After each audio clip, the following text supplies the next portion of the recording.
আল্লাহ হুকুম করেন নাই যে ইসমাইলকে জবাই করো, আল্লাহ হুকুম করে নাই স্বপ্নে, স্বপ্নে দেখতেছে যে ইসমাইলকে জবাই করতেছে, এইটুক স্বপ্নে দেখছে। এই স্বপ্নের পরে উনি তো নানান ব্যাখ্যা করতে পারতেন, আমাদের দেশে ব্যাখ্যা আছে কি এদিক তাকান, যদি কেউ কোনো খারাপ স্বপ্নে দেয় যে আমার আব্বা মরে গেছে, এই স্বপ্নে দেয়, দিনের বেলা কেউ যদি কয় যে আমি তো স্বপ্নে দেখলাম আব্বা মরে গেছে, কয় যে এই জাতীয় স্বপ্নে নিজেকে মধ্যে দেখলে হলো পদ্যে পদ্যে যায়,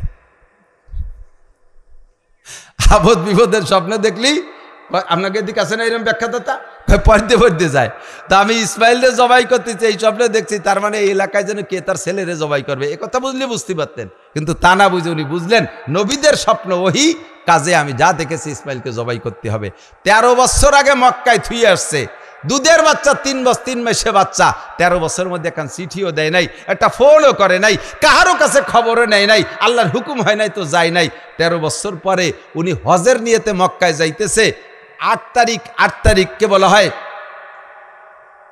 ইয়ামে তারবিয়া, 9 তারিখকে বলা হয় ইয়ামে আরাফা, আর 10 তারিখকে বলা হয় ইয়ামে হজ বা ইয়ামে উজহিয়া, কুরবানি। এই 8 তারিখে উনি স্বপ্নে দেখছে, 9 তারিখে স্বপ্নে দেখছে যে আমি ইসমাইলকে জবাই করতেছি। বাস 10 তারিখে আর দেরি না করিয়া উনি এদিক ওদিকতে ব্যাখ্যা না করে চলে গেছে, যাইয়া মক্কায় যাইয়া হজরত ইসমাইল আলাইহিস সালামের কাছে চলে গেছে, যাইয়া বয়স তখন তার 13 বছর, বয়স কত 13 বছর, একটু কাছে ডাইকে নিয়ে দূরি সরাই নিয়ে সর্বপ্রথম সালাম দিয়েছে, আসসালামু আলাইকুম মান আনতা ইয়া বুনাইয়া, বাবা তোমার নাম কি? এ ভাই এদিক তাকান, কোনো কেজি কিন্ডার গার্ডেন নাই, কোনো মসজিদ মক্তব নাই, কোনো মক্তবের হুজুরও নাই, একজন শিক্ষক নাই, মায়ের কোলে থেকে অট্টুক বড় হইছে, আশেপাশে মানুষে তেমন না, ওনাদের বসবাসের কারণে কবিলায় জুরহুম সহ 2-3টে কবিলার কিছু কিছু মানুষ ওখানে যাই বসবাস করে, তারাও লেখাপড়া জানে না। এই ছোট্ট বাচ্চা, দুধের বাচ্চা মায়ের কোলে থেকে কি শিক্ষা পাইছে, ওই মুরব্বী অপরিচিত এসে সালাম দেখে আসসালামু আলাইকুম মান আনতা ইয়া বুনাইয়া, বাবা তোমার নাম কি, তুমি কে, মাসমুকা তোমার নাম কি? ছেলেটা জবাব দেয় ও আলাইকুস সালাম ইসমি ইসমাইল ইবনে ইব্রাহিম খলিলুল্লাহ আলাইহিস সালাতু ওয়াস সালাম। নিজের নামটা শুধু বললে পারা পরিচয়টা সুন্দর হয় না, বাপের নাম সব পরিচয় বললে চিনতে সহজ হয়। উনি পরিচয় দিলেন আমার নাম ইসমাইল, আমার নাম ইব্রাহিম খলিলুল্লাহ আলাইহিস সালাতু ওয়াস সালাম। তখনই ইসমাইল পরিচয় যখন হয়ে গেছে, ইব্রাহিম আলাইহিস সালাম ইসমাইলকে জড়াই ধরছে, আনা আবুকা ইয়া বুনাইয়া, ও বাবা আমি তোমার সেই আব্বা ইব্রাহিম খলিলুল্লাহ। এই দুই বাপ বেটা ভালোবাসা, আলিঙ্গন, মোহাব্বত বিনিময় চলতেছে, কুলাকুলি জড়াজড়ি চলতেছে। এই জড়াজড়ির ভিতর দিয়ে বাপ 13 বছর পরে যাই একটা ভালো খবর কবে না, বাবা 13 বছর আসতে পারি নাই, আল্লাহ অনুমতি দিয়েছে, আইসি তোর সাথে দেওয়া হয়েছে, তোর জন্য 2টি বিল্ডিং বানাইছে, ও পাশে চল যাই নিয়ে সেই জায়গা মার্কেট করে তুইছি 7 তালা, তুই খালি ব্যবসা বাণিজ্য করবি আর খাবি, এইরকম কিছু খবর কবে না। গলা জড়াই ধরে কা ইন্নি আরাফিল মানা মান্নি আজবাহুকা, আমি স্বপ্নে দিই যে তোমারে জবাই করতেছি। যে সময় সাক্ষাৎ হয়েছে ওই সময় হযরত ইসমাইল আলাইহিস সালামের হাতে একখান দাও, এই দাও দিয়ে খেজুর গাছের ডাল কোন জায়গায় তাই নিয়ে চাইছে চটা বানাচ্ছে, মারে ঘর বানাই দেবে। একদিকে বাপে কয় স্বপ্নে দেখছি যে তোমারে জবাই করতেছে, ওদিকে ছেলে রাতে দাও। ছেলেটা আমাদের দেশের ছেলে যদি হতো তাহলে কি কইতো, বেটা আমার মারে দিয়ে আর আমার দিয়ে গার্মেন্টসের মধ্যে ফেলাই দিয়ে 13 বছর ইন্ডিয়া যে রইছো, আর একদিন পর আইসে স্বপ্নে দেখছো আমারে জবাই করতেছে, আয় কি ডাকারে জবাই আরে দেখাই ছেড়ে দেবো। জবাব এইরকম দিত না, আইসে জিজ্ঞেস করছি ইয়া বুনাইয়া ইন্নী আরাবিল মানা মান্নি আজবাহুকা ফানজুর মা যা তারা, ও বাবা আমি স্বপ্নে দেখি তোমারে জবাই করতেছি, তোমার জন্য কোনো দালান কুটে আমি স্বপ্নে দেখে আসি নাই, এখন তোমার খেয়াল কি? এ জায়গা খেয়াল কি কথা জিজ্ঞেস করার উদ্দেশ্য এটা নয় যে ছেলে যদি সমর্থন না দেয় তাহলে বাপ জবাই করবে না, এটা না, জবাই তো করবেই। এ কথা জিজ্ঞেস করার কারণ হলো যে আচানক ছেলেটারে ধরিয়ে নিয়ে যদি জবাই করতে যায় কোনো কথাবার্তা বলা ছাড়া, তাহলে দুনিয়ার থেকে তো সে চলেই যাবে, কিন্তু তার মনের মধ্যে থাকবে যে আমার বাপ একটা জালেম। পাশাপাশি তাকেও পরীক্ষা করা উদ্দেশ্য যে দেখি আল্লাহর হুকুম মানার ব্যাপারে ইসমাইল কতটুকু প্রস্তুত। এই দুই দিক তাকাইয়া তার কাছে জিজ্ঞেস করছে, বাবা আমি তো স্বপ্নে দেখেছি, তোমার রায় কি? এবার ইসমাইল আলাইহিস সালাম জবাব দিচ্ছে, আব্বা নবীদের স্বপ্ন ওহি। ছেলেতে জবাব দেয় কি 13 বছরে পোলা, উল্টো জবাব না দিয়ে কয় আব্বা নবীদের স্বপ্ন ওহি। এ জায়গা কোনো পরামর্শের দরকার নাই, আমি আর আপনি দুই বাপ বেটা পরামর্শ করতে বসবো, এর ভিতরে 3 নম্বর মুরব্বী একটা ঢুকবে। 3 নম্বর মুরব্বী ছিলেন তো উপদেষ্টা, এই বড় উপদেশটা এসে ঢুকে আমাদের নানান প্ররোচনা দিয়ে আমাদের আল্লাহর হুকুম পালনের থেকে আপনাকে আমাকে ব্যর্থ করবে। পরামর্শ দরকার নাই। ইয়া বুনাইয়া ইয়া আবাতি ফাল মা তুমার, আব্বা পরামর্শের দরকার নাই। আল্লাহ পাক আপনাকে যাহা হুকুম করেছে এক্ষুনি করে ফেলেন, দেরি করেন না। ইফআল মা তারা মা যা তারা, যা স্বপ্নে দেখেছেন।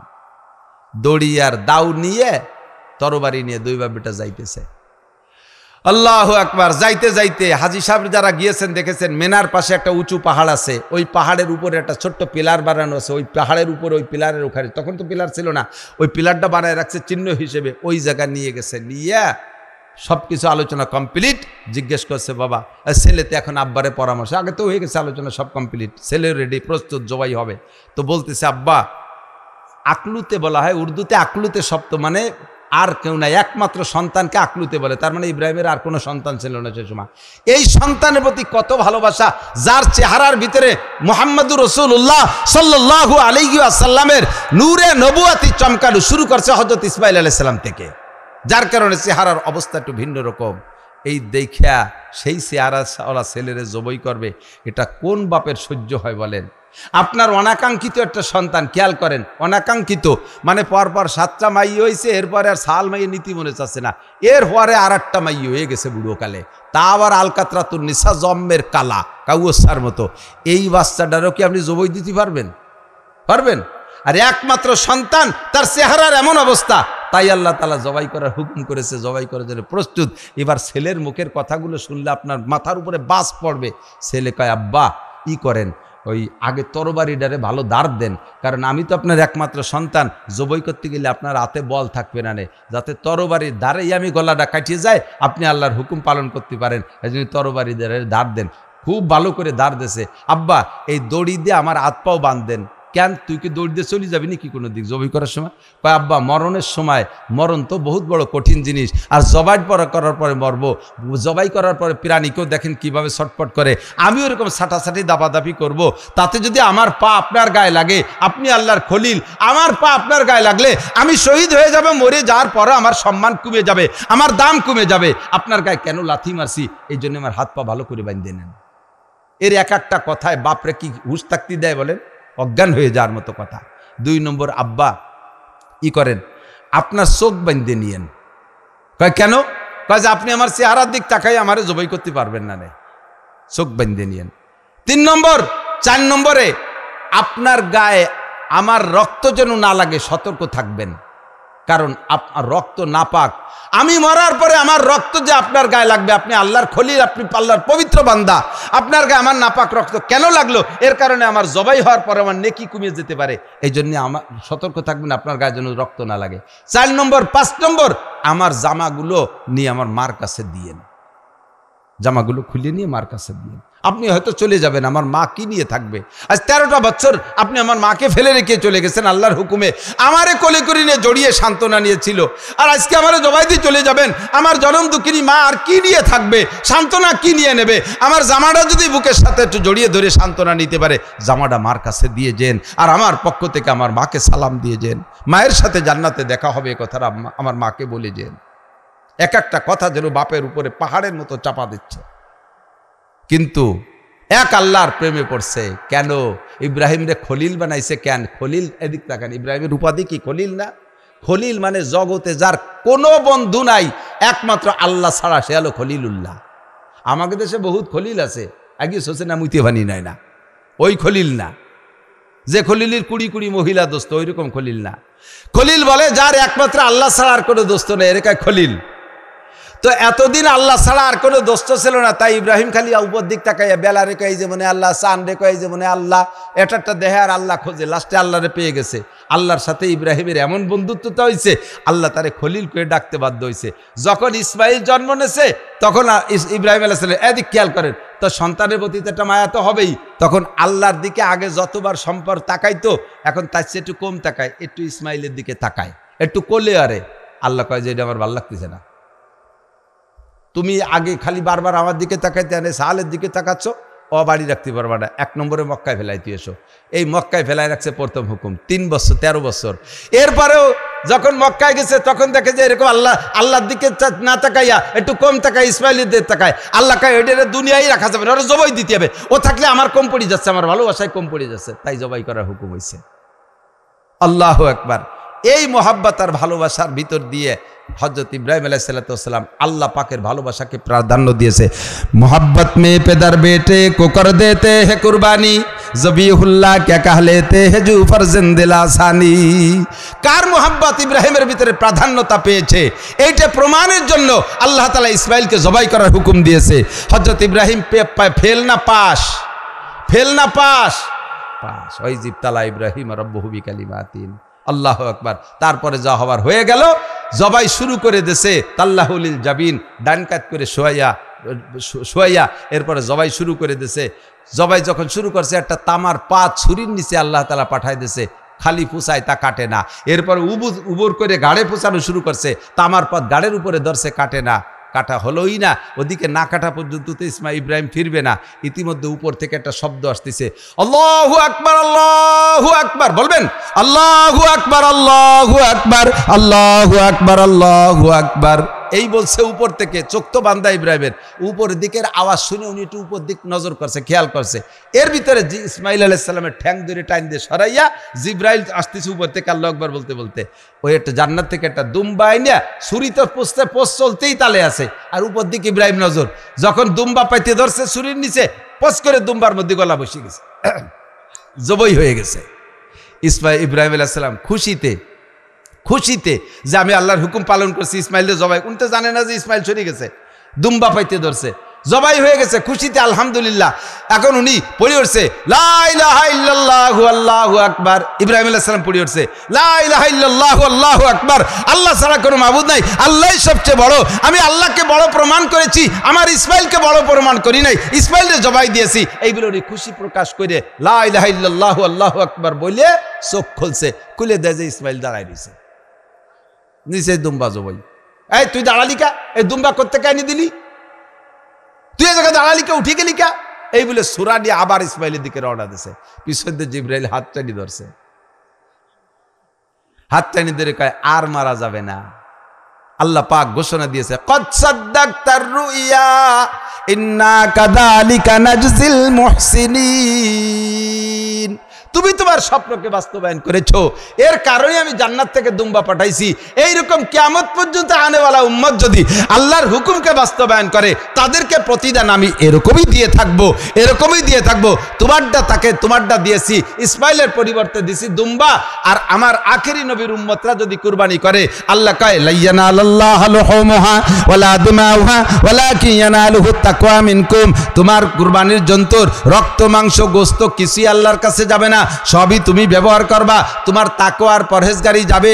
আল্লাহ পাকের কাছে কুরবানির জন্তু জবাই করার পরে মাটিতে রক্ত পড়ার আগে ওই কুরবানি আল্লাহর কাছে কবুল হয়ে যায়। বিকুল্লি শাহরাতি মিনাস সুফি হাসানা, তাদেরকে প্রত্যেক একটা লোমের পরিবর্তে একটা নেকি দেওয়া হয়। বিকুল্লি কতরাতি মিনাদ দাম হাসানা, প্রত্যেক রক্তের ফুটায় ফুটায় নেকি দেওয়া হয়। কাযালিকা নাজজিল মুহসিনিন, এইরকম আমি মুহসিন নেককারদেরকে প্রতিদান দিয়ে থাকি। বলেন না সুবহানাল্লাহ।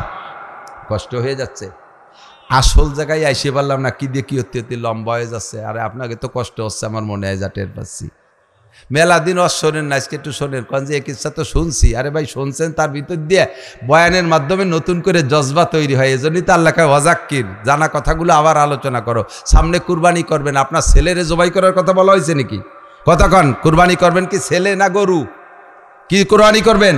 গরু কুরবানি করবেন। এই তলবিয়াটা একটু শিখাই নেই, এই জায়গার মশলাটা বলে যাই। তো জিবরাইল আলাইহিস সালাম দুম্বা নিয়ে আসার সময় বলতেছিলেন আল্লাহু আকবার, আল্লাহু আকবার। জবাই করার পরে চোখ খুলে দেখে যে ইসমাইল দাঁড়াই গেছে, দুম্বা জবাই হয়ে গেছে। আল্লাহ কয় কদ সাদ্দাকতা রুইয়া, স্বপ্ন সত্যই তো করেছো। শুনে হযরত ইব্রাহিম আলাইহিস সালাম কয় লা ইলাহা ইল্লাল্লাহু আল্লাহু আকবার। এবার হযরত ইসমাইল আলাইহিস সালাম দাঁড়াইয়া উনি কয় আল্লাহু আকবার ওয়ালিল্লাহিল হামদ। সবচেয়ে বড় কে? প্রশংসা কার? ওয়ালিল্লাহিল হামদ। আমার আব্বার কোনো প্রশংসা না, কারণ আমার আব্বা আমারে মারার জন্য যত চেষ্টা সব চালাইছে, বাঁচাইছে আমার আল্লাহ। আমি আব্বারে একবারও প্রশংসা করতে পারবো না, প্রশংসা হবে আল্লাহর। এই জন্য আল্লাহু আকবার ওয়ালিল্লাহিল হামদ। তিনজনের তিনটে কথা। জিব্রাইল বলছে আল্লাহু আকবার, আল্লাহু আকবার। ইব্রাহিম আলাইহিস সালাম বলছেন আল্লাহ লা ইলাহা ইল্লাল্লাহু আল্লাহু আকবার। আর ইসমাঈল আলাইহিস সালাম বলছেন আল্লাহু আকবার ওয়ালিল্লাহিল হামদ। এই তিনটে মিলে তাকবীরের নাম হলো তাকবীরে তাশরিক।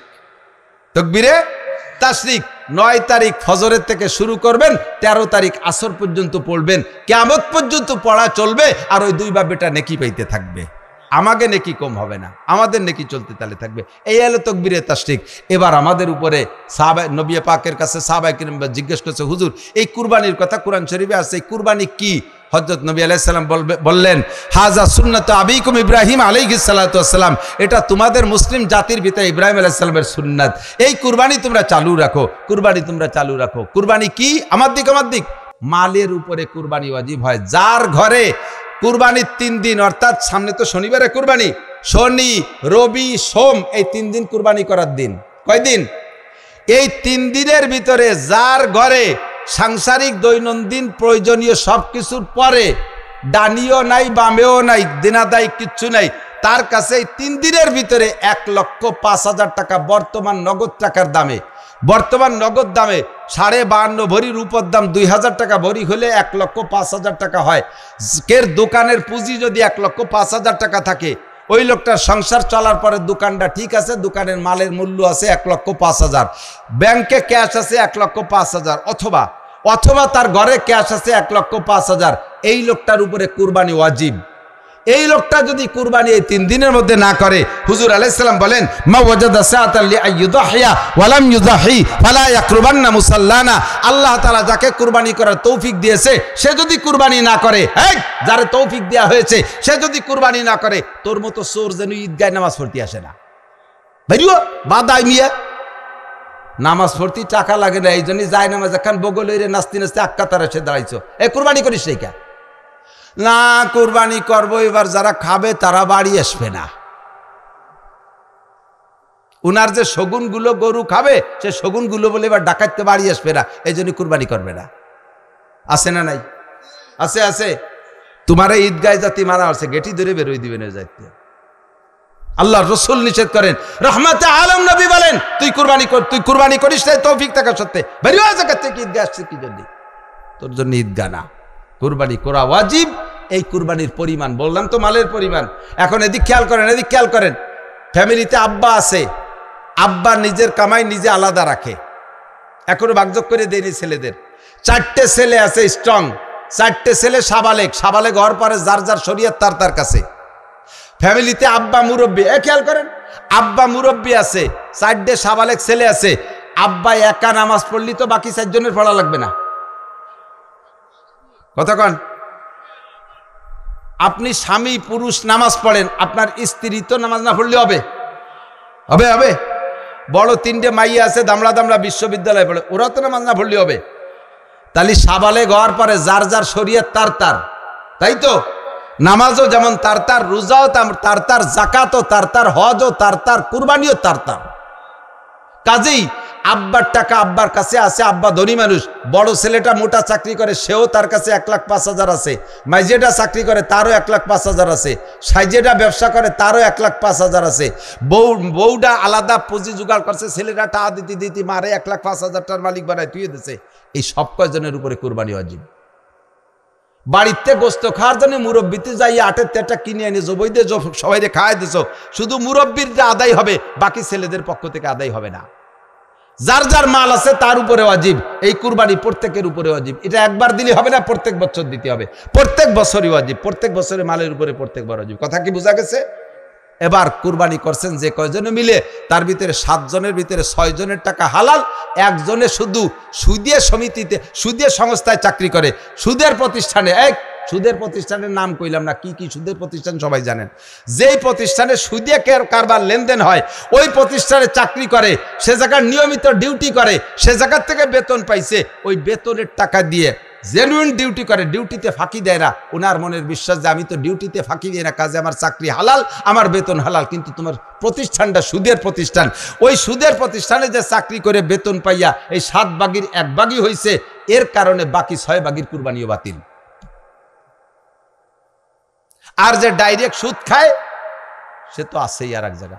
যে ঘুষখোর, ঘুষের টাকা দিছে, আপনাদের অজান্তে যদি এমন করে সুদখোর আর ঘুষখোর ঢুকে পড়ে যে আপনারা 6 ভাগিতে জানেন না, তাহলে আপনাদের কুরবানিটা আপনাদের কাছে নেকি পাবেন, কিন্তু মুহূর্ত হিসেবে কুরবানি বাতিল হয়ে গেছে ওর একার কারণে।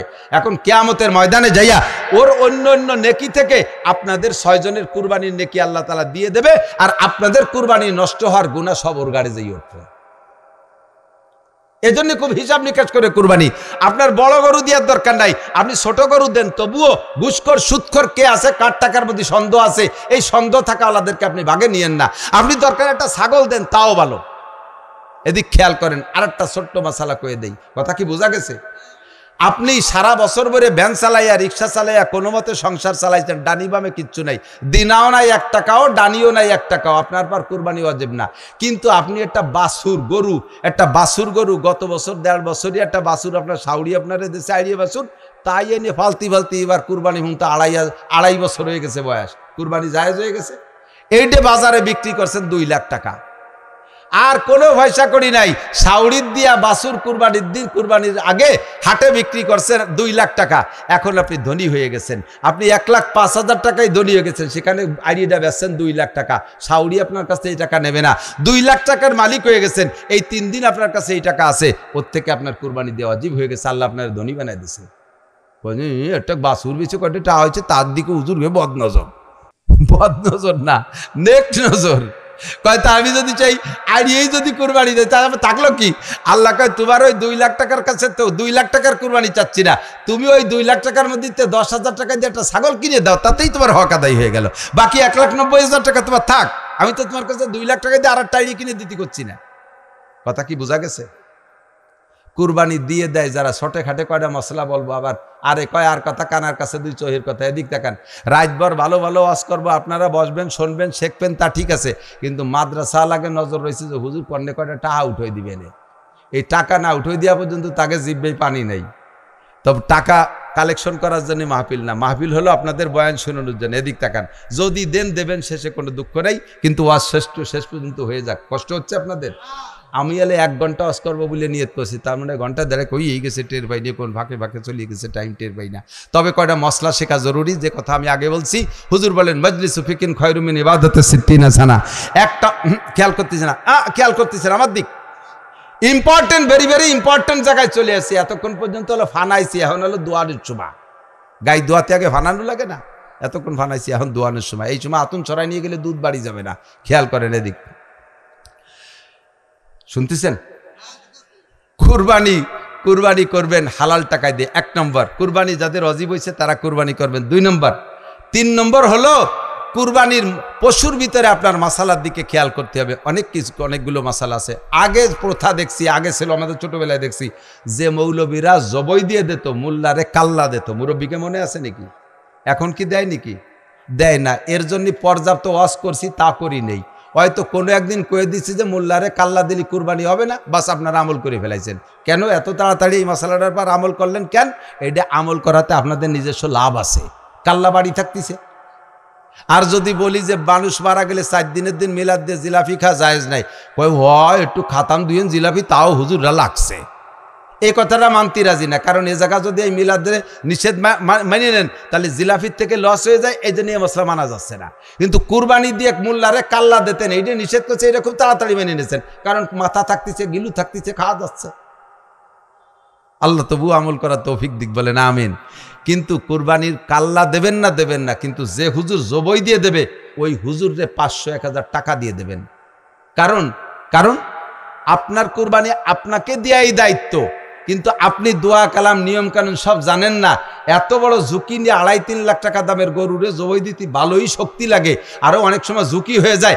জাকি মেরে যদি উঠে যায় তাহলে ওই গরু একবার উঠতে পারলি পারা দর্শে যারা তাকে দাবড়ায় না, সুরাকন মৌলবীরাতে ওর একটা শেষটা দেহি ও গরু আর ফেরে না। যদি নাগালে পায় মোল্লারে কাল্লা খায় ছাড়িয়ে দেবে গরুটি। এত বড় ঝুঁকি নিয়ে যে মৌলবী আপনার গরুটারে জবই করে দিল, 3 লাখ টাকা দামের গরুটা হালাল করে দিল, সে কিছু পারিশ্রমিক পাবে না? এই পারিশ্রমিক তাকে টাকা দিয়ে দেবেন। 7 বাগিতে কুরবানি করবেন, টাকা দিয়ে 7 বাগিতে 3.5 লাখ টাকা দিয়ে গরু কিনছেন 50,000 টাকা করে দিয়ে, আর 700টা টাকা কি জোটে না? 100 করে টাকা দিলি মৌলবীরে, 700 টাকা দিলি, আগামী বছর হুজুর তালাশ করা লাগবে না, সোরা দাঁড়াইনি আপনার দুয়ারে দাঁড়ায় থাকবে, কাকা আপনাকে এটা আগে মারিয়ে দিয়ে যাই।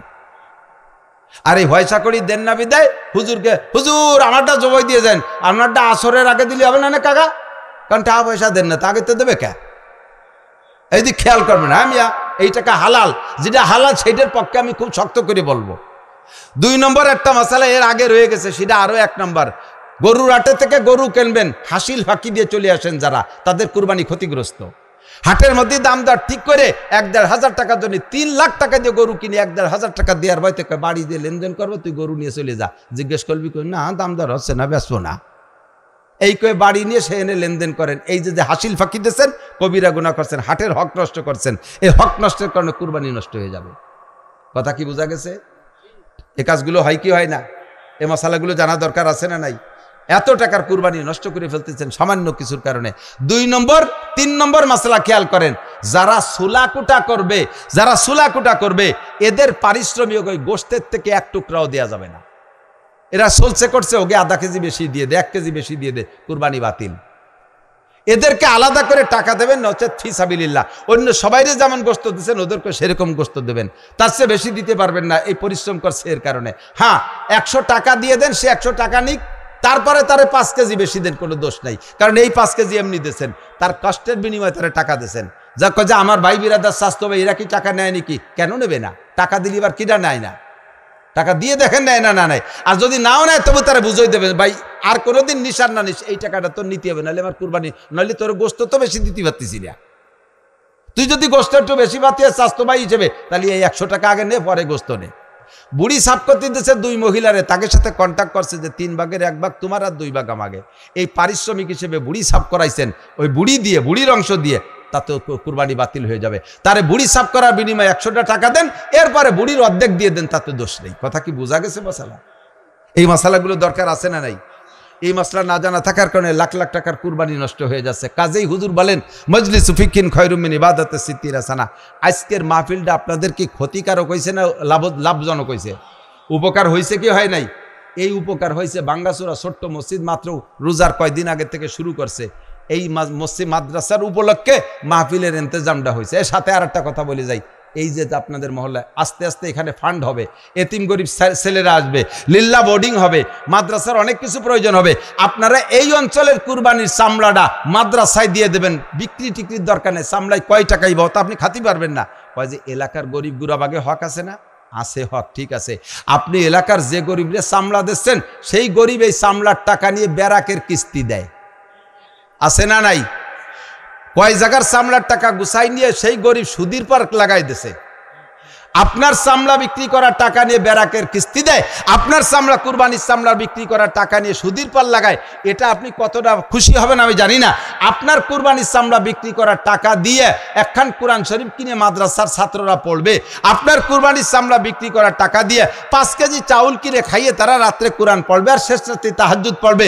আপনার টাকা দিয়ে ব্যারাকের কিস্তি দিলে আপনি খুশি হবেন নাকি কোরআন কিনলে খুশি হবেন? কাজেই আপনার এই কুরবানির চামড়া এদিক সেদিক না করে এদেরকেই দেবেন। এলাকার গরিবদেরকে দেওয়ার বহু কিছু আছে, সেইগুলো দিয়েন, এগুলো এদেরকে দিয়ে দেন, ঠিক আছে তো ইনশাআল্লাহ। এখন মাদ্রাসা শুরু হয়েছে একেবারে নিবু নিবু করে। কোনো মাদ্রাসা, দারুল উলুম দেওবান মাদ্রাসা শুরু হয়েছে, একটা ডালিম গাছের তোরে কোনো ঘর নাই। মোল্লা মাহমুদ দেওবান্দি উনি শিক্ষক, আর মাহমুদুল হাসান দেওবান্দি সে ছাত্র। এই একজন শিক্ষক একজন ছাত্র ডালিম গাছে নিয়েছে, সেই ডালিম গাছ আমি দেখিয়ে আসছি, 7টা মসজিদের ভিতরে ছিল। এরপরে এখন দারুল উলুম দেওবান্দ এত বড় যে আপনাকে ছেড়ে দিলে আপনি বিল্ডিং সবগুলো দেখে যে রুম থেকে বেরোচ্ছেন সেই রুম আপনি খুঁজে পাবেন না। একটা শহর হয়ে গেছে। হাটাজারি এরকম ছিল, পটিয়া এরকম ছিল, গহরডাঙ্গা এরকম ছিল, ধীরে ধীরে বড় হয়। আজকে মাদ্রাসা শুরু হয়েছে, সুন্দর 75% জায়গা দিয়ে দিয়েছে আব্দুর রব ভাইরা দিয়েছে না, আব্দুর রব ভাইরা দিয়েছে। ওনার সাথে আমার অনেক আগের থেকে সম্পর্ক, আমার মজিবর ভাইয়ের মাধ্যমে এখানে মাহফিল করতে আসতাম। মৌসুমটা চলছে দোয়া কবুলের মৌসুম, গুনাহ মাপের মৌসুম। লক্ষ লক্ষ হাজিরা সারা পৃথিবীর যেখানে মুসলমান আছে সেখান থেকে কম বেশ মক্কা মদিনার দিকে চলে গেছে। এখন আর মদিনায় নেই, সব জড়ো হচ্ছে মক্কায়। মদিনাও খালি হয়ে যাচ্ছে। এতদিন মদিনায়ও অনেক ছিল, মক্কায়ও ছিল। এখন হজ নিকটে চলে আসতেছে, 8 তারিখে চলে যাবে সব মিনায়, এর উপলক্ষে মদিনার সব হাজিদেরকে মক্কায় নিয়ে আসতেছে। আর সারা বিশ্বের ফ্লাইটও মনে হয় শেষের পথে। সব হাজিরা মক্কায় উপস্থিত।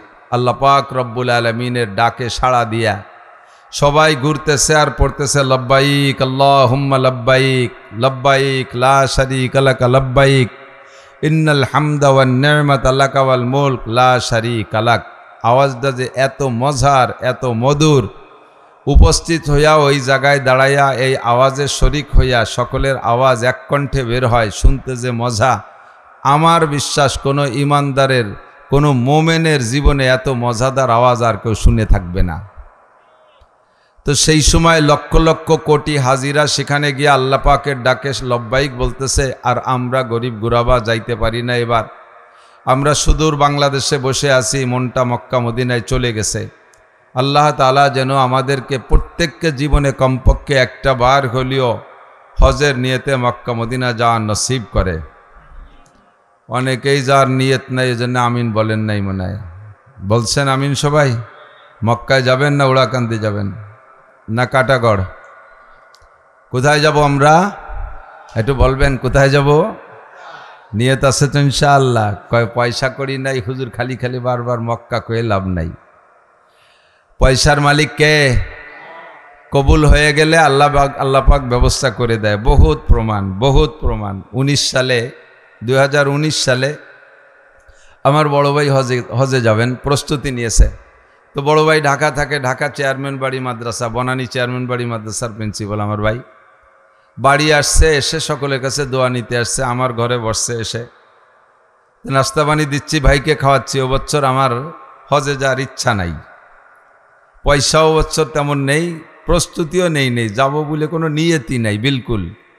তো বড় ভাই আসছে, বড় ভাইকে একটু হাদিয়া তো দিতে হয়, তৌফিক অনুযায়ী ভাইকে 10,000 টাকা দিছি আর নাস্তা পানি খাওয়াচ্ছি। তো ভাইকে খাওয়াচ্ছি আর টাকাটা হাতে দিচ্ছি, এর ভিতরে একটা ফোন আসছে।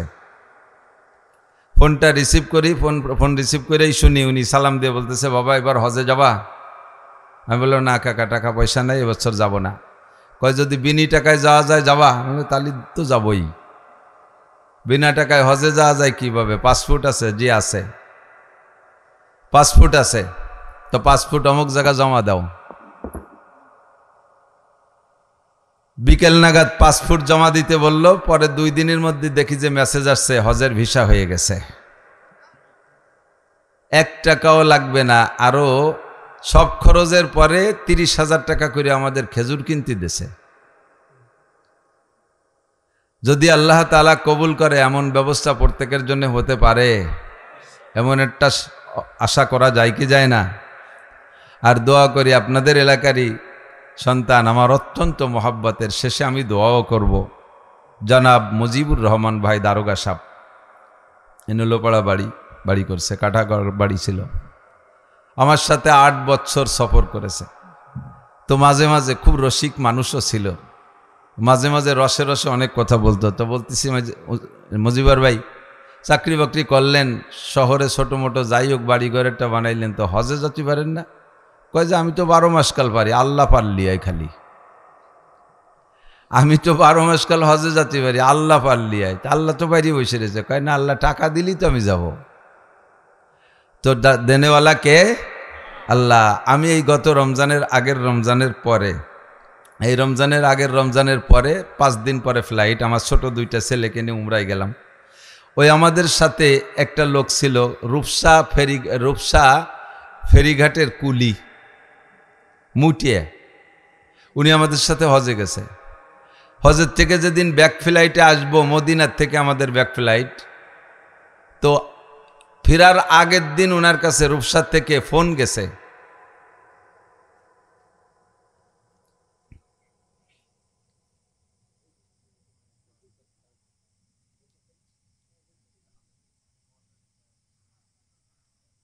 রূপসার থেকে ফোন গেছে যে ভাই আপনি কোথায়? কয় আমি তো মদিনায়।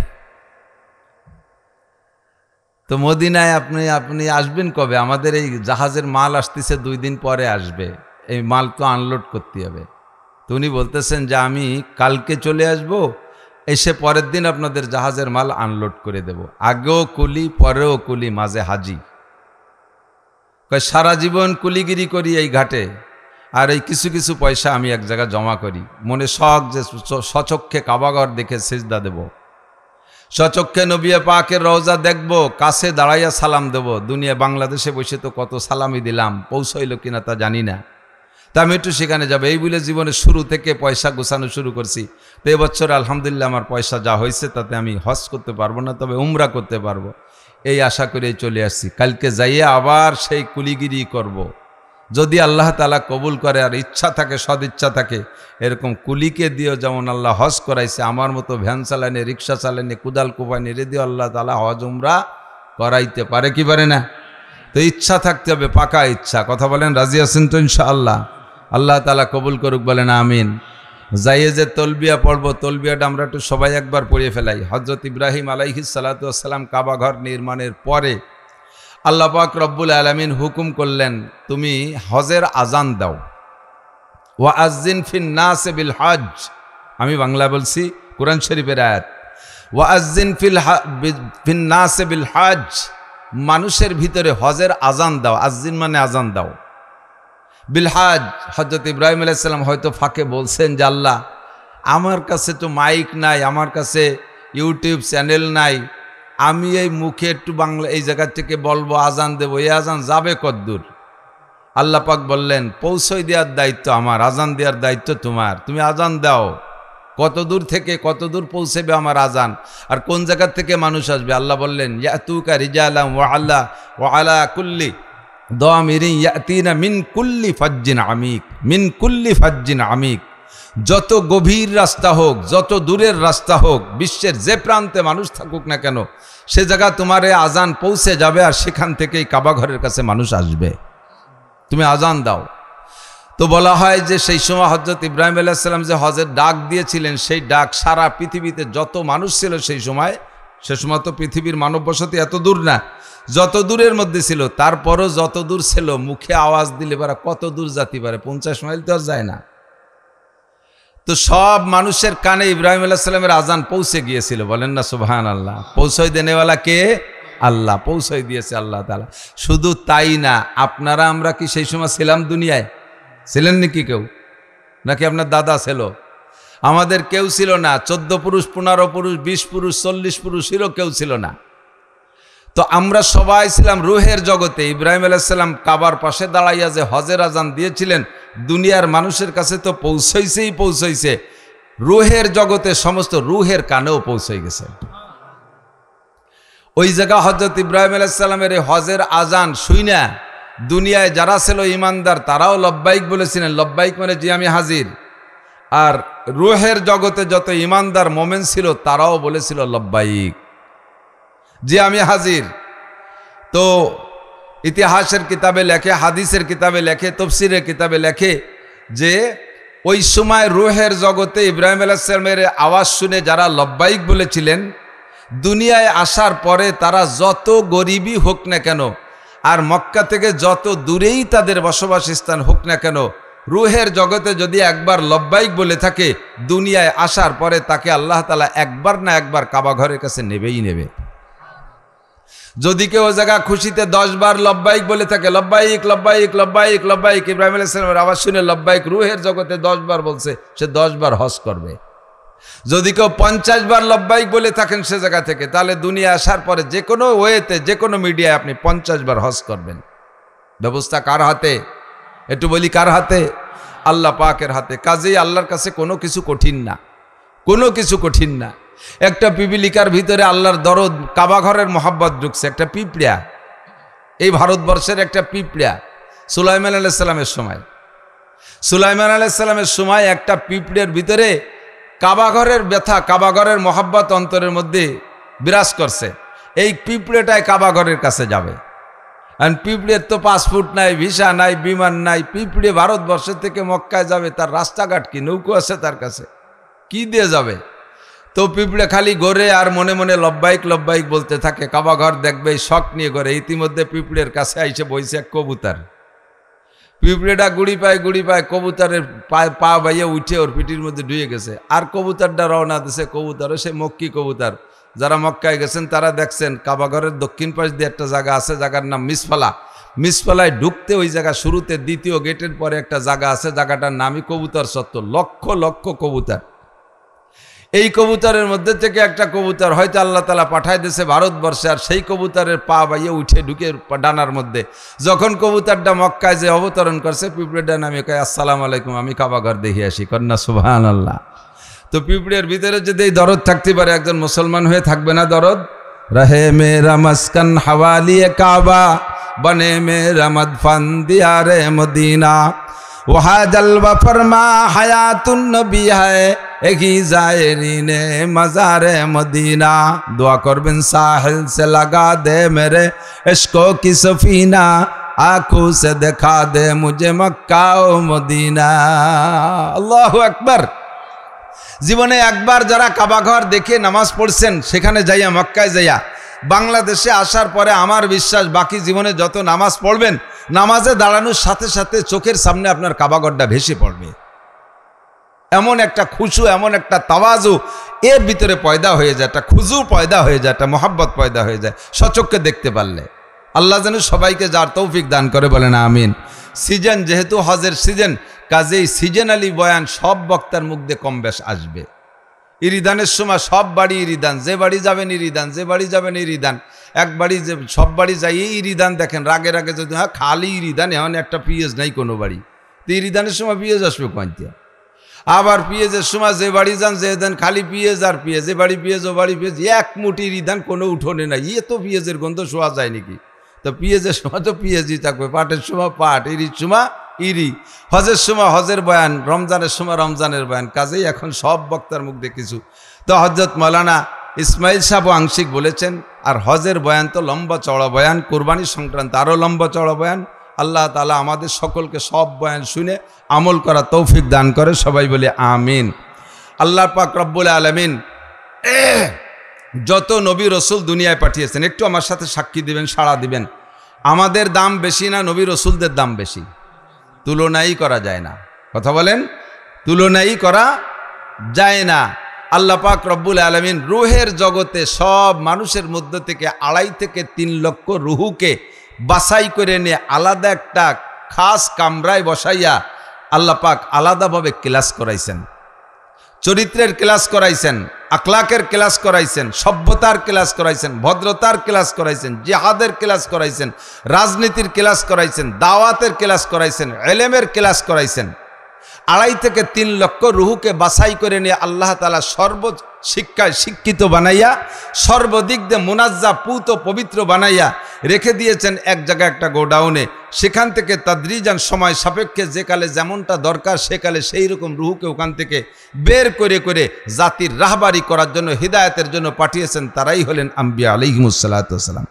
আম্বিয়া বোঝেন নাই, নবীর বহু বচন আম্বিয়া। আবার অনেক সময় মহিলাকে নাম তো আম্বিয়া মনে, তাহলে এই দেশে সব আম্বিয়া, মহিলা যত আম্বিয়া আছে সবাই দিয়ে আল্লাহ বাসাই রে ফেলাইছে।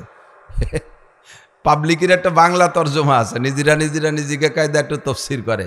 হ্যাঁ, বললে তো হাসি পাবে, তারপরে একটু ইয়ার কিও মনে করতে পারেন, সময় সময় দিয়ে একটু লাগে। আমাদের ওই পাশে ছিল এক সুফি সাহেব, ওই আগের সুফি, কোরআন হাদিস খুব একটা জানতো না, কোরআন শরীফ কোনো মতো একটু ভর্তি পারত। তো ওই সুফি সাহেব জুমর দিন মসজিদে বয়ান করতেছে, তো শুক্রবারে কিছু মুসল্লি পায়, অক্তীয় মুসল্লি পায় না। সুফি সাহেব ওই মসজিদের ইমাম, তো বয়ানের ভিতরে রাগে রাগে বলবো কি বলবো না তো বুঝতে পারতেছি, ও নিজন কইছে আমি তো নকল করতেছি। তো সুফি সাহেব অক্তীয় নামাজে মুসল্লিকে পায় না, অক্তীয় নামাজে মুসল্লিদের পায় না বিদায় জুমর নামাজে কয়জন পায়, রাগে রাগে বলতেছে, মিয়া আল্লাহ কি বলে জানো? নামাজ পড়বা না, কালাম পড়বা না, বালসির তো দুনিয়া আছো, বালতু সিরুনা ফিল হায়াতিদ দুনিয়া। কোরআন শরীফের দলিল, বালতু সিরুনা ফিল হায়াতিদ দুনিয়া, তার তর্জমা হলো ওই কইল। আসলে কি তাই? তো পাবলিকই তর্জমা বাদ, কোরআন হাদিসের যে মূল তর্জমা। আম্বিয়া, নবীর বহু বচন আম্বিয়া, সমস্ত নবীদেরকে অনেকে খেয়াল করেন, এসে গেছে আর একটু কয়ে যায়, কের বোন নাম যদি ফতেমা হয়, আছে না? তো বউরে খালি ফতে কয়ে ডাহে, মা ফতেমা কয় না। কয় ক্যা? কয় যদি ফতেমা কই তাহলে বউরে মা কয়ে গেল। ওনার তর্জমা, বালতুসির ওনার তর্জমার মতো না। ফাতেমা পুরো শব্দই একেবারে সবটুক মিলে একটা শব্দ ফাতেমা। নবী পাক সাল্লাল্লাহু আলাইহি সাল্লামের প্রিয় কন্যা ফাতেমা রাদিয়াল্লাহু তাআলা আনহা, হযরত আলীর স্ত্রী। আলী তো কোনোদিন ফতেমারে মা কর বয়তে খালি ফতে কয়ে ডায় নাই। আমরা সবাই ফতেমারে ফতেমা কই, ফতেমার স্বামী তারে খালি ফতে কয়ে ডায়। মা সাথে মা লাগাই দিলি বার বউরে মা কয়ে যাবে, এই তর্জমা করার দরকার নেই। এটা হলো তসলিমা নাসরিনের তর্জমা। আল্লাহ হেফাজত করুক, কানা আমিন। তো সব নবী রসুলদেরকে সংক্ষেপে এক নামে বলা হয় আম্বিয়া। নবীদের বহুবচন কি? আম্বিয়া। আম্বিয়া আলাইহিমুস সালামকে আল্লাহ তাআলা সময় সাপেক্ষে পাঠিয়েছেন। তবে শুরু থেকে নিয়ে একেবারে সর্বপ্রথম মানুষটাই সর্বপ্রথম নবী। কতক্ষণ? ডারউইনের মতবাদ সর্বপ্রথম নবী না, মানুষ না। সর্বপ্রথম ছিল হলো বান্দর। সে বান্দরের ল্যাজ পড়ে গেছে গাছের সাথে ঘষা খাতি খাতি। পরে দেয় যে নেয়াজি যখন নাই তার কুজো হয়ে থাকবো ক্যাশে, সোজা হয়ে গেছে, পরে মানুষ হয়ে গেছে। কত বড় আবালের বিটা, আবাল চিনতে হতে পারেন। এ বলে বিজ্ঞানী। বিজ্ঞানী না অজ্ঞানী? একটু সবাই সাক্ষী দেন, এটা বিজ্ঞানী না অজ্ঞানী? বুদ্ধি থাকলে এই কথা কেউ কয়? সুন্দরবনে গেলাম এবার, কয়েকটা মাহফিল ওর পাশে গেছি, তো যাইয়া হাজার হাজার বান্দর দেখলাম। এরপরে আমাদের ফরিদপুরের ভিতরে আছে চর্মগুড়িয়া, শরীয়তপুর, মাদারীপুরের ভিতরে। ও জায়গাও বাগানে কত বান্দর দেখলাম। বান্দর কি বিল্ডিংয়ের মধ্যে থাকে না গাছে থাকে? তাই এ জায়গার বান্দররা জীবন ভরে গাছে থাকলো, কেল ল্যাস পড়ে গেল না, আর সোজা হয়ে মানুষ হলো না, খালি ডারউইনি রাব্বা মানুষ হয়ে গেছে বান্দরের। কপাল পোড়া। তা আমাদের সর্বপ্রথম মানুষ হলো আদম আলাইহিস সালাম। মানুষটার নাম কি? আল্লাহ পাক রব্বুল আলামিন বলেন, ইয়া আইয়ুহান নাসুত্তাকু রাব্বাকুমুল্লাযী খালাকাকুম মিন নাফসিন ওয়াহিদাহ ওয়া খালাকা মিনহা যাওজাহা ওয়া বাথা মিনহুমা রিজালান কাসীরান ওয়া নিসাআ ওয়াত্তাকুল্লাহাল্লাযী তাসাআলুনা বিহি ওয়াল আরহাম ইন্নাল্লাহা কানা আলাইকুম রাকীবা। বলি আল্লাহু আকবার। সর্বপ্রথম মানুষ আল্লাহ তাআলা এক আদমকে বানাইছে, সেখান থেকে তার স্ত্রীকে বানাইছে, এরপরে সেখান থেকে হাজার হাজার লক্ষ লক্ষ কোটি কোটি মানুষ। বর্তমানেই প্রায় 900 কোটি মানুষ পৃথিবীতে, সবই আওলাদে আদম, আদম আলাইহিস সালামের সন্তান। বলি আলহামদুলিল্লাহ। তো আদম আলাইহিস সালাম কি MA পাস না BCS পাস? আদম আলাইহিস সালাম কি জেনারেল শিক্ষিত না আসমানি কিতাবের শিক্ষায় শিক্ষিত? আদম আলাইহিস সালাম কি সাধারণ পাবলিক না একজন বড় আলেম? সমস্ত ফেরেশতারা পর্যন্ত আদম আলাইহিস সালামের কাছে হার মেনে গেছে এলেমে, ঠিক কি ঠিক না? তো সর্বপ্রথম মানুষটা নবী, আর সর্বপ্রথম মানুষই আদম আলাইহিস সালাতু ওয়াস সালাম। আল্লাহ তাআলা তাকে নবী হিসেবে পাঠিয়েছেন। এরপরে ধারাবাহিক যুগে যুগে যখন যেমন প্রয়োজন, যে জামানার মানুষের যোগ্যতা যেমন, ওই জামানার মানুষের জন্য যেমন উস্তাদের দরকার, যেমন নবীর দরকার, আল্লাহ তাআলা সেই রকম নবী পাঠিয়েছেন। কিয়ামত পর্যন্ত প্রযুক্তি, এদিক খেয়াল করেন, আজ থেকে 300-400 বছর আগের থেকেই বর্তমান যে প্রযুক্তি চলতেছে, প্রযুক্তির দৈনন্দিন উন্নতি আর অগ্রগতি, এটা 400-500 বছর আগের থেকে শুরু হয়েছে, তার বেশি আগের থেকে না। তো এখন থেকে দৈনন্দিন প্রযুক্তি খালি বাড়তেই তালে আছে। জ্ঞান বিজ্ঞানের কত চর্চা চলতেছে। মানুষ আকাশে ওড়ে, মানুষ বিমানে ওড়ে, মানুষ চাঁদে যায়, মানুষ মঙ্গল গ্রহে যায়, মানুষ কম্পিউটার বানায়, মানুষ ইউটিউব বা চ্যানেল বানাইছে, মানুষ ক্যামেরা বানাইছে, জায়গায় বসে সুইচি বাটনে চাপ দেয়, হাজার হাজার মাইল দূরে যাইয়া সে জায়গা যাইয়া বোমা পড়ে সে জায়গায় ধ্বংস করে দেয়। সব মানুষের গড়া প্রযুক্তি। এই বিজ্ঞানীর যুগে আগের কোনো নবীকে পাঠাইলে এদের সাথে লড়াপেটা করে টিকা বড় কঠিন হতো। এই জন্য আল্লাহ তাআলা আখেরে শেষ করে বাছাই ছাঁটাই করে এই বিজ্ঞানী প্রযুক্তিবিদ উম্মতকে শিক্ষা দেওয়ার জন্য এদের সামনে টিকে থাকার মতো একজন নবীকে বাছাই করে রেখেছেন। তিনি বিশ্বনবী মুহাম্মদুর রাসূলুল্লাহ সাল্লাল্লাহু আলাইহি ওয়াসাল্লাম। সারা পৃথিবীর সমস্ত বিজ্ঞানী যদি আমার নবীর সামনে আসে, আমার নবীকে একটা অক্ষর শিক্ষা দিতে পারবে না। সমস্ত বিজ্ঞানীদেরকে আমার নবী বছরের পর বছর শিক্ষা দিতে পারবে, ঠিক কি ঠিক না? এই জন্য হুজুর বলেন, বইস্তু মুআল্লিমা ওলা আমা বইস্তু মুতাআল্লিমা। আমাকে আল্লাহ তাআলা উস্তাদ হিসেবে পাঠিয়েছেন, আমাকে আল্লাহ ছাত্র হিসেবে পাঠায় নাই। দুনিয়ার কেউ বলতে পারবে না নবীর জন্ম থেকে নিয়ে মৃত্যু পর্যন্ত যে নবীকে একটা অক্ষর শিক্ষা দিয়েছে দুনিয়ার কোনো মানুষ। একজন মানুষও পৃথিবীতে সেই কালে ছিল না। আমার নবী কাহার কোনো মানুষের থেকে একটা অক্ষর শেখে নাই। হুজুর সবাইকে শিখাইছেন। এই বিজ্ঞানী উম্মতের জন্য যেমন নবীর দরকার, সেরকম নবীকে আল্লাহ তাআলা পাঠিয়েছে। তবে একটা কথা হলো, আদম থেকে নিয়ে আখেরি নবী মুহাম্মদুর রাসূলুল্লাহ সাল্লাল্লাহু আলাইহি ওয়াসাল্লাম পর্যন্ত যত নবী রাসূল চলে গেছে, সব নবীদেরকে আল্লাহ তাআলা কঠিন থেকে কঠিন পরীক্ষার সম্মুখীন করেছে। আসাদুন নাসে বালান, হুজুর বলেন, নিজেই বলেন, আসাদুন নাসে বালান আল আম্বিয়া। সবচাইতে বেশি পরীক্ষা, বালা মানে মুসিবত, বালা মানে পরীক্ষা, আল্লাহর পক্ষ থেকে বিপদ আপদ দিয়া পরীক্ষা নিয়েছেন সবচাইতে বেশি আল্লাহ তাআলা নবী রাসূলদেরকে। যে সব পরীক্ষার একটা পরীক্ষা যদি আমাকে আপনাকে দেওয়া হইতো আমরা অনায়াসে ফেল করে বসতাম।